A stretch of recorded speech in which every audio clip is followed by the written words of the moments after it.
Hi, this is Carolyn Elliott, You can call me Layla Bernard.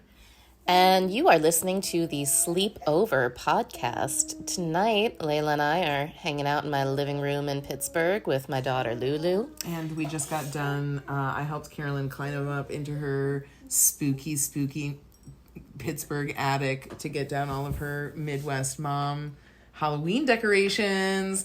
So the season is officially upon us, everyone. Get your pumpkins and your candy skulls out. It's true. I feel like I've fulfilled my dharma. I really feel like this very Vedic sense of like Ritual completion. like being like the good wife who pleases the gods by maintaining Your beautiful temple. my beautiful temple. So yeah, I get a lot of satisfaction from that. I like to think of myself as an Appalachian Midwest mom. Yeah. I mean, I can't deny that Pittsburgh is a Midwestern vibe. It's certainly true. But sometime we should go into a deep discussion of the real regions of the United States and their actual different cultural vibes that are not often acknowledged in mainstream media discourse. No, and they have their own unique magic and sacred cultures of their own. Indeed. Yeah, we'll have to do that as a special episode sometime when we go visit my homeland in Wisconsin, and we can compare the upper Midwest, Great Lakes, Mississippi River Valley to the Appalachian Midwest vibe. And you're from a grand specific region within the Midwest. Indeed, the Driftless region. I feel like it's... The Driftless, that's so sexy. I know, doesn't it? Isn't it so sexy? Yeah, I mean, I could nerd out on this for a long time, but, like, needless to say, like, long story short... You know, the Midwest is known for being flat. This part of the Midwest is super hilly because it didn't get covered by glaciers.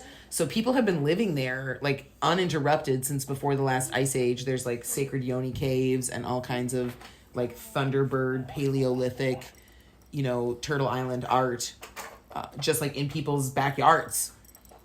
Oh. Yeah, it's weird. So...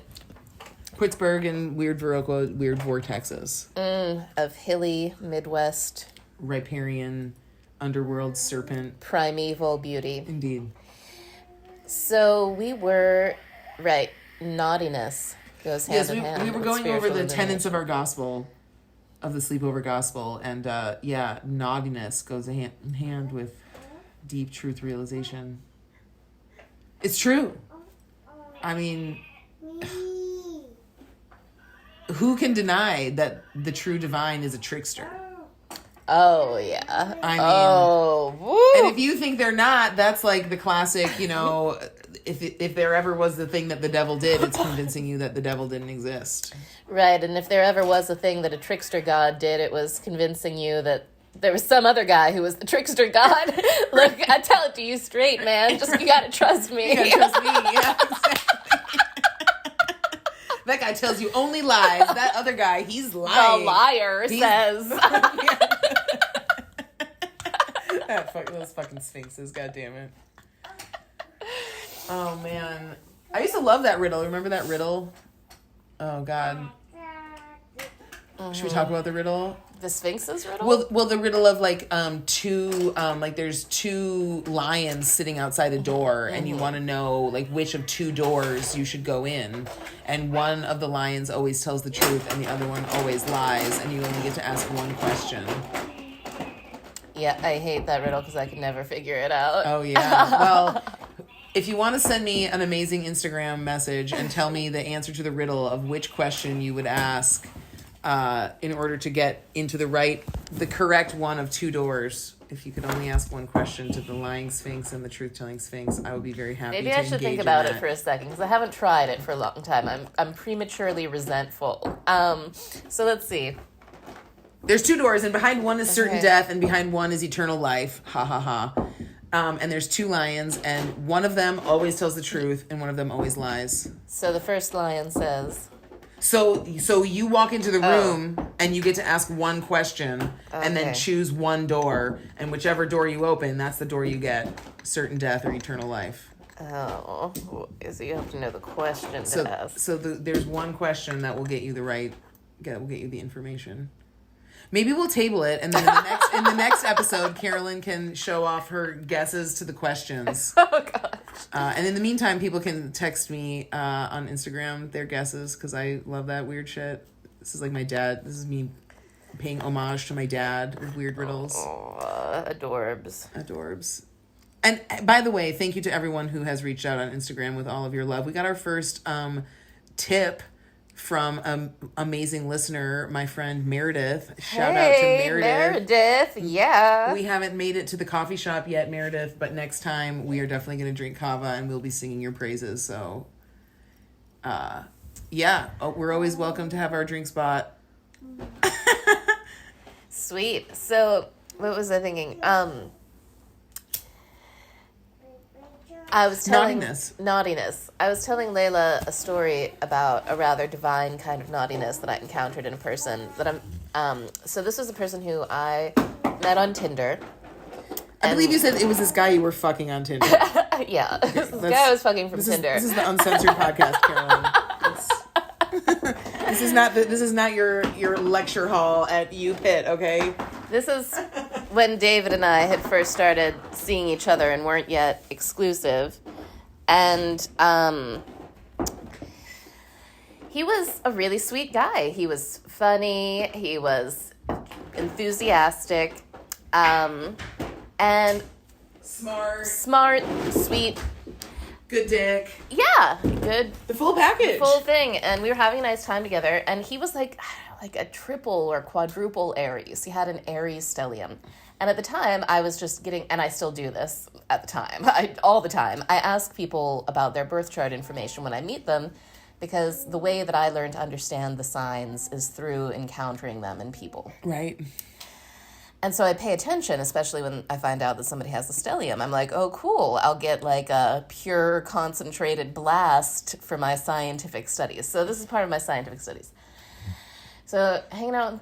Carolyn, the field scientist. Hanging out with this gentleman, and he had a wonderful bright red sports car, fast, sexy, fun. And we liked to go out on dates, and his sports car is cool. He was a good driver. He drove very fast, but he was good.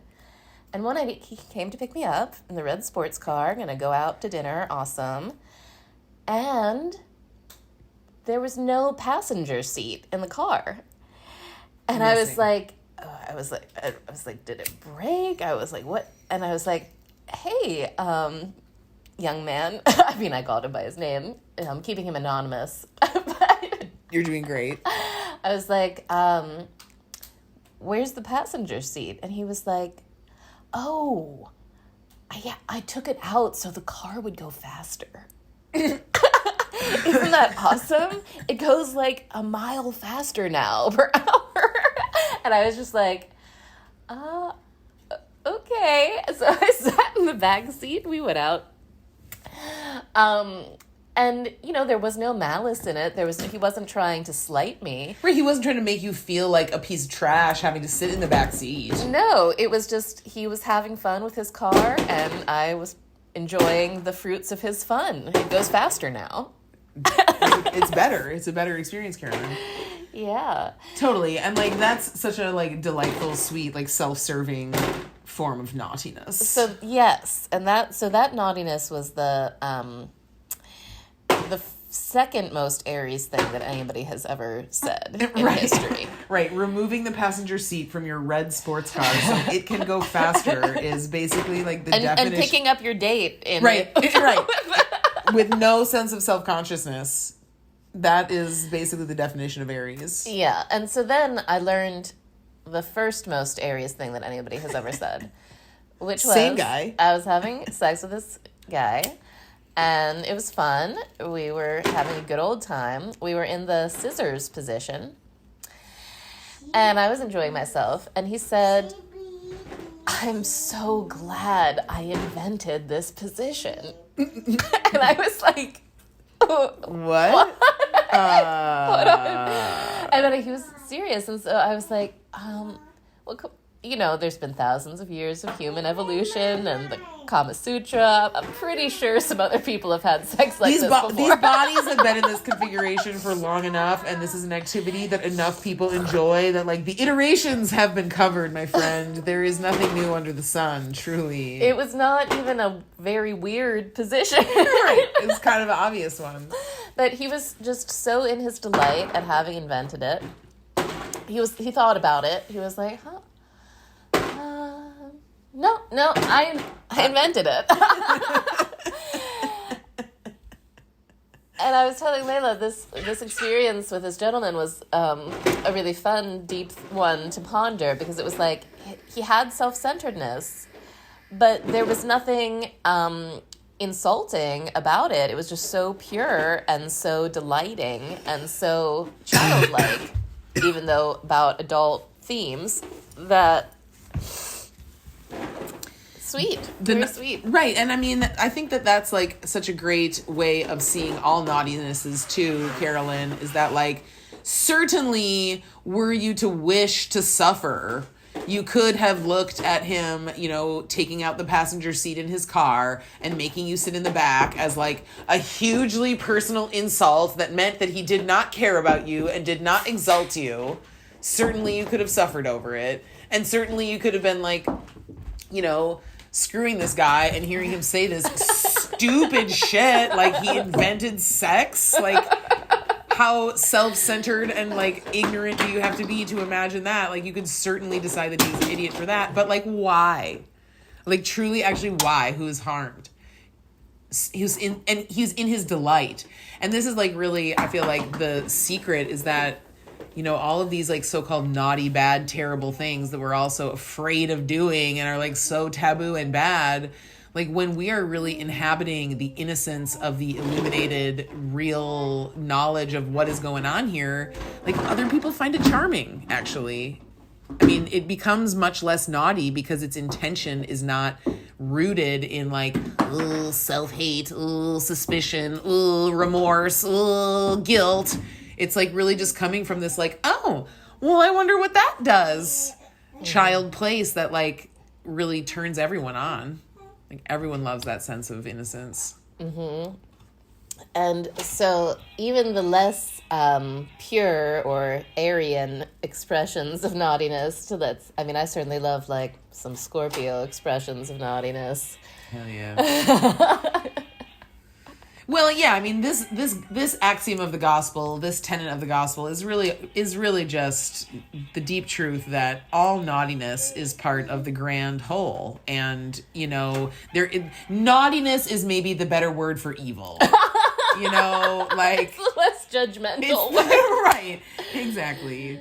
But I think it's also just the vibe of sexiness. I think tons and tons of people have very firmly divorced sexy, hot feelings from their idea of what is spiritual or wholesome. Or what is unconditional love, divine love, right. Ascension, whatever, like high vibe, whatever. Yeah. Yeah, but, you know, God's hot for your nasty bits. Like, really, yeah. Like, pervily watching you through the window of your own fucking eyeballs all the time. Like, whatever you're doing. Fucking freak. Stalking you just wherever you go, that psycho god. Yes, very ardent. Do we have anything more to say about the importance of naughtiness, Carolyn? I mean, well, I feel like just that everyone who's listening to us already knows that we love naughtiness and exalt it above all things. So, well, I feel like let's just talk a little bit more about, like, why, if you have disassociated sexy stuff from spiritual stuff, like, what is there to be gained from reassociating them and opening that door? Well, I mean, I feel like the very, like, obvious example of what happens when it's exiled is, like, the, weird shut down Catholic guilt that everybody's always on about, of being like, well, I have these urges, but I know that they will send me straight to the bad place. And that is neurosis, that is neurotic, and that is like, licking your own fur off in a weird cage. And then it creates these powerless feeling people who take themselves out on even more powerless people, and it's just right, trying to control the behavior of others in order to like get some scrap of satisfaction. Well, literally abusing children in the case of the Catholic Church. I mean, yes. Whoosh. Yes, indeed. And that kind of stuff. Anyways. So that's what happens when these things are divorced. That's the suppression of the divine naughtiness. It's what makes the twisted stuff come, I feel. And even the weird, not particularly fun looking, like arid, monk stuff of like counting your like everything and trying to just like really be so pure. I mean, there's other versions of that aren't linked to Catholicism. There's like purity cults everywhere. People trying to like prune out parts of themselves. People trying to like make themselves worthy. But like, damn. That is the way of the Pharisees. That is the way. Yeah, that's the lying way. That's not the way, the truth, and the light. Yeah, so I mean, recoupling them, I mean, I just am not sure how one could advance on the spiritual path by like rejecting essentially what you are, because that is rejecting the creation. Like I just really don't even at this point, it doesn't make sense to me. You know what quote has helped me really integrate the sexual and the spiritual? Tell me. Well, William Blake's great Hermetic tantric masterpiece, The Marriage of Heaven and Hell. One of the proverbs of hell is eternity is in love with the productions of time. Oh, eternity is in love with the productions of time. That's it. Thank you, William Blake. And one day while I was deep in Karma Mudra meditation, making love with primordial Buddha. Well, actually, I think I was just flirting with primordial Buddha. Hot. I had this question come up in my mind, like, well, why should the Buddha be in love with me? I'm just like, whatever, a piece of driftwood in the universe. And then I remembered, I'm a fractal holograph of the whole universe. I am everything that there is in the universe to love is reflected in me and creates me. Uh-oh. And then I was like, I'm trying to get into gross territory, Carolyn. Yeah. And then I felt his love. I felt eternity be in love with me, the productions of time. And that was when I blacked out of existing reality and fell into being a supernova in a vast sea of stars just exploding. And then I came back awake with my heart jolted again. So, good times. Good times. Stellar, hashtag stellar gnosis. Woo! And so all I'm saying is the prophet William Blake was right. Eternity is in love with the productions of time. It creates us. It wants it. It wants it all. It does not make mistakes. It is not out there in its own pleasure making stuff that does not please it. Why would it? Why would it waste its damn time? Has nothing but time. Can do whatever it wants. And really what I like to think about, we were talking about the aesthetic view of reality. I like to think about God as an installation artist for one of those theatrical productions that's interactive, like Cry No More, that was such a big hit in New York City a few years back. And maybe we should go in the other room because my daughter and her toys are pretty loud. Hold on. Sorry, everybody. We're hanging out. Lulu. This is just how we do it. It's this or not at all. So, so we were talking about eternity is in love with the productions of time. you're talking about God as the creator of an installation art piece. Oh, right. And you think about it, and you think, like, wow. From that point of view, it has everything. It has such tragedy, such, like, explosive comedy, such... gut-wrenching horror. Everything. Bliss, sublime, connection. Staggering, gorgeous sets. Oh my God. Like, indeed. Because it works with the full palette of polarity and embraces and dances with all of it. Right. If anything were supposed to not be included, it would already not be included. It's just, it is the way that it is because it is wanted the way that it is. So all of our little human ideas about naughtiness and what one shouldn't do and what is inappropriate, simply inappropriate, is like very silly because if it can be done, it is loved.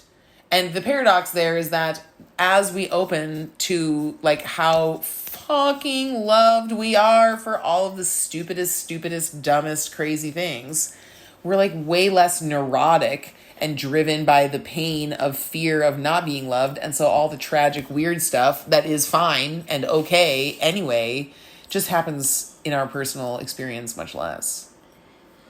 Yes. And something that I also like to think about is the fundamental elements that make up the world, the water, air, earth, fire, and how they form themselves into majestical things like, let's say, a big old gorgeous tree, and how the majestical existence of that tree and the elements that create it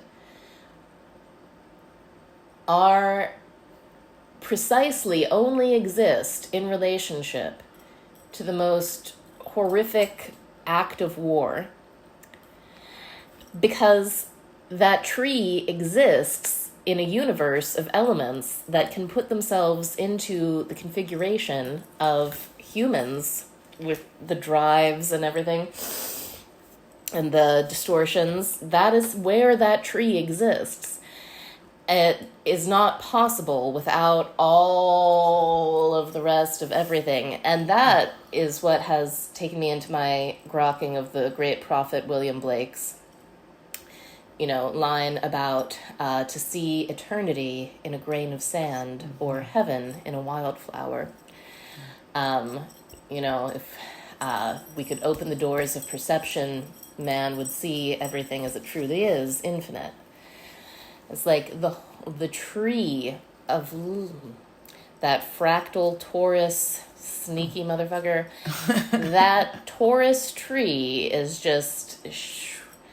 it's doing its whole mandala dance out from itself to make everything. And it's all just seamlessly... Yeah. Well, I mean, for in a completely different direction, I have had similar beautiful contemplations on the, like, needfulness of the balance of opposites, and, like, for every bit of goodness that we ever wish to exist, we will also create a commensurate amount of badness or whatever. In just contemplating, like, sine waves and the up and down oscillations, like, it all averages out to nothing. Really, the emptiness of everything is a nothing. And so in order for the illusion of anything to exist, it has to pop out in both directions, because then it will add up to zero and the whole sum balanced equation will work out in the end. So it's just like, whatever of naughtiness we wish to reject, we also reject goodness. 1 + 1 = 0. Indeed. Mm-hmm. Weird math. Yeah. So, well, everybody, I think that was our little check-in for tonight. That's our wrap on naughtiness. Why it's essential to contemplation of the eternal. Thank you for tuning in. You've been listening to the Sleepover podcast, so please subscribe and review us. That'll help more people. Bye-bye. Hear us.